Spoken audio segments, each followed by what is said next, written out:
आखिर क्या हुआ मंडे नाइट रॉ पे। हमें Seth Rawlings, CM Punk, Drew McIntyre सबने कुछ ना कुछ करके दिखाया।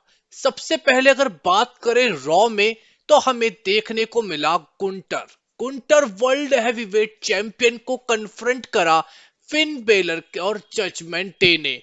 फिन बेलर ने गुंटर से कहा कि ये तू चैंपियनशिप का मैच मुझे पहले भी दे सकता था। इन दोनों के बीच में बातचीत आगे चलती ही, पर इतने में ही डेमिन प्रीस्ट इस ब्रॉल में कूद गए। हमें गुंटर, फिन बेलर और डेमिन प्रीस्ट के बीच में एक ब्रॉल देखने को मिला। इस ब्रॉल का नतीजा यही रहा कि फिन बेलर ने गुंटर की भी पिटाई करी जजमेंट डे के साथ मिलके, और साथ में डेमिन प्रीस्ट की भी। पर एडम पियर्स ने एक बहुत ही इंपॉर्टेंट अनाउंसमेंट करी बैक स्टेज, और कहा कि फिन बेलर सुन मेरी बात, तेरा मैच होगा triple threat Saturday night main event पे, और हमें गुंटर अपनी वर्ल्ड हेवीवेट चैंपियनशिप को डेमिन प्रीस्ट और फिन बेलर के खिलाफ अब एक ट्रिपल थ्रेट मैच में डिफेंड करते हुए दिखेंगे। पर इसके बाद तो एक बहुत ही शॉकिंग चीज देखने को मिली। एक match the final testament versus the Wyatt Sicks के बीच में हुआ।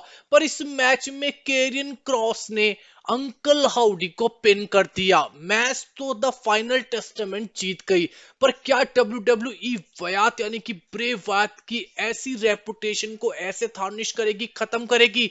बहुत ऑड लगा इस मैच में। सीएम पंक हमें बैक स्टेज देखने को मिले एक इंटरव्यू में, जहां पे पहली बात उन्होंने साफ करी कि क्या फेवर उन्होंने पॉल हेमन से मांगा है वो किसी के सामने अभी रिवील नहीं करेंगे।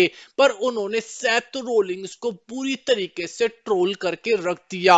उन्होंने कहा कि सेथ रोलिंग्स को उन्होंने ही ट्रेन करा है। एक 16 साल का लड़का सेथ रोलिंग्स उनसे ट्रेनिंग लेने आया था, वो भी फ्री में। उन्होंने कहा कि सेथ रोलिंग्स उनसे क्यों हेट करते हैं, क्यों? क्योंकि सीएम पंक वो सब कुछ कर चुके जो सेथ रोलिंग्स करना चाहते हैं। उन्होंने कहा कि सेथ रोलिंग्स आज भी ये सोचता है कि मैं उसे उसी 16 साल के लड़के की तरह ट्रीट करूं, पर ऐसा हो नहीं सकता। साफ बोलूं तो सीएम पंक ने सेथ रोलिंग्स को पूरी तरीके से ट्रोल करा, फ्राई करा इस सेगमेंट में। हमें टकेटा काई वर्सेस लिव मॉर्गन के बीच में मैच देखने को मिला। मैच तो लिव मॉर्गन जीत गई, पर उसके बाद भी लियो स्काई जो उनकी अपोनेंट है, उनकी भी उन्होंने पिटाई कर दी। जिसके बाद तो अब यही लगता है कि सैटरडे नाइट मेन इवेंट पे भी हमें लिव मॉर्गन इस मैच को जीतती हुई दिखेगी। पर इसके बाद ड्रू मैकइंटायर का रिटर्निंग प्रोमो था। वाओ! ड्रू मैकइंटायर ने कहा कि हाँ, मैंने ही जे ऊसो पे अटैक करा, मैंने ही सैमी जैन पे अटैक करा। पर अटैक करा क्यों? जब मैंने सर्वाइवर सीरीज 2024 पे इन सब फ्रॉड्स को रोमन रेंग्स का साथ देते हुए देखा। सीएम पंक ने भी मदद करी थी, पर उसके पास तो एक मोटिव था।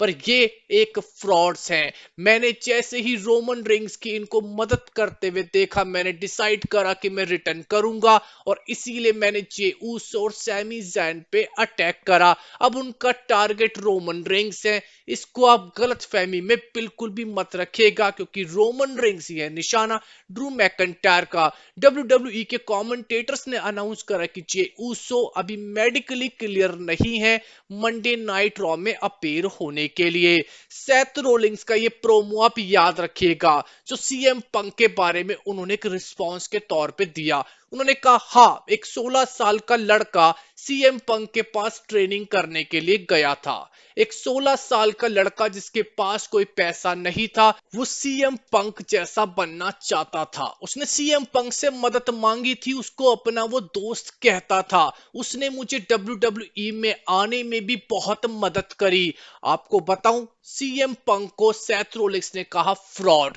उन्होंने कहा जब उन्होंने 11 साल पहले इस कंपनी को छोड़ा था, तब वो उन्हें अपना दोस्त मानते थे। उन्होंने उन्हें मैसेज करा, उन्होंने उन्हें कॉल करी, पर सीएम पंक ने कभी रिस्पॉन्ड नहीं करा। पर स्टोरी यहीं खत्म हो जाती तो कोई बात नहीं। मैं हेट सीएम पंक से इसलिए करता हूं कि आखिरी 11 सालों में वो जो भी करना चाहा उसमें सब में फेल हुआ। पर उसने इन 11 सालों में सिर्फ और सिर्फ तरफ इस कंपनी को जिसने मैंने बनाया है, जिसको मैंने अपने 11 साल दिए हैं, उसे बर्बाद करने की कोशिश करी। उसने पॉडकास्ट पे जाके मेरा नाम लिया, उसने सब कुछ वो करा जिससे वो इस कंपनी को बर्बाद कर सके। और वो अब साल 2023 में सिर्फ इसलिए आया है कि वो पैसे कमाना चाहता है। सेथ रोलिंग्स को कन्फ्रंट करने के लिए या बोलो माफी मांगने के लिए सैमी ज़ैन आते हैं और कहते हैं कि मेरी गलती थी सेथ रोलिंग्स की, मेरे को ऐसा लगा कि तूने जे ऊसो पे बैक स्टेज अटैक करा होगा, मैं तुझसे माफी मांगना चाहता हूं मेरे भाई, क्या अब हम सही है? सेथ रोलिंग्स ने कहा सैमी ज़ैन को, चल कोई नहीं मेरे भाई, अब हमारे बीच में कोई लड़ाई नहीं, कि जैसा कि तूने कहा कि अब तू मेरे और सीएम पंक के बीच में नहीं आएगा, पर तेरे पास भी एक परेशानी है और उस परेशानी का नाम है ड्रू मैकइंटायर, तू उसे संभाल। सेथ रोलिंग्स तो ये कह के चले जाते हैं, जिसके बाद सैमी ज़ैन अनाउंस करते हैं कि मैं इस लड़ाई में ज्यादा वक्त नहीं लूंगा ड्रू मैकइंटायर, मैं तुझे चैलेंज करता हूं कि सैटरडे नाइट मेन इवेंट पे मुझसे लड़। और ये मैच ऑफिशियली अनाउंस भी हो जाता है। सैमी ज़ैन जब वापस जा रहे थे, ड्रू मैकइंटायर ने उन पे ब्लाइंडली अटैक करा, एक ब्रूटल अटैक करा और दिखा दिया कि वो कैसे रोमन रिंग्स की ओरिजिनल ब्लड लाइन के एक एक करके मेंबर को डब्ल्यूडब्ल्यूई से बाहर करने की कोशिश कर रहे हैं, क्योंकि उनका प्राइमरी टारगेट रोमन रिंग्स है। इसके बाद हमें वुमेन्स यूनाइटेड स्टेट्स चैंपियनशिप के टूर्नामेंट का एक ट्रिपल थ्रेट मैच देखने को मिलता है, जहां पे लायरा, वाल्कीरा, जेलिना वेगा और नाइल को मैच हरा के इस मैच से आगे मैच क्वालिफाई करती हैं। जिसके बाद दोस्तों हमें बहुत ही इंटरेस्टिंग एक सेगमेंट देखने को मिलता है।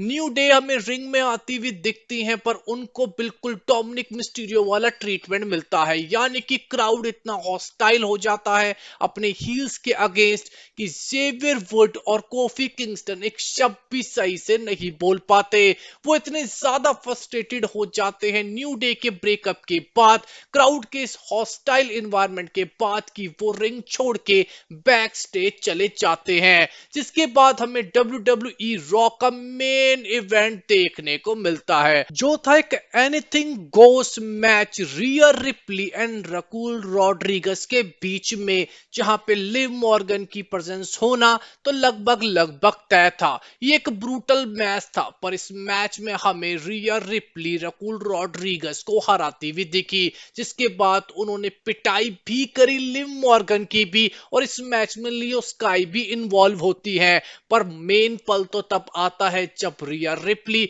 और लियो स्काई दोनों ही ये टाइटल को उठाती हैं, एक दूसरे को स्ट्रेट डाउन करती हैं, और मंडे नाइट रॉ खत्म हो जाता है, क्योंकि ये बेस्ट फ्रेंड्स हैं और अगर ये चैंपियनशिप के लिए एक दूसरे से लड़ेंगी तो हमें रेसलमेनिया 41 का मैच इन दोनों के बीच में बनता हुआ जरूर दिख सकता है।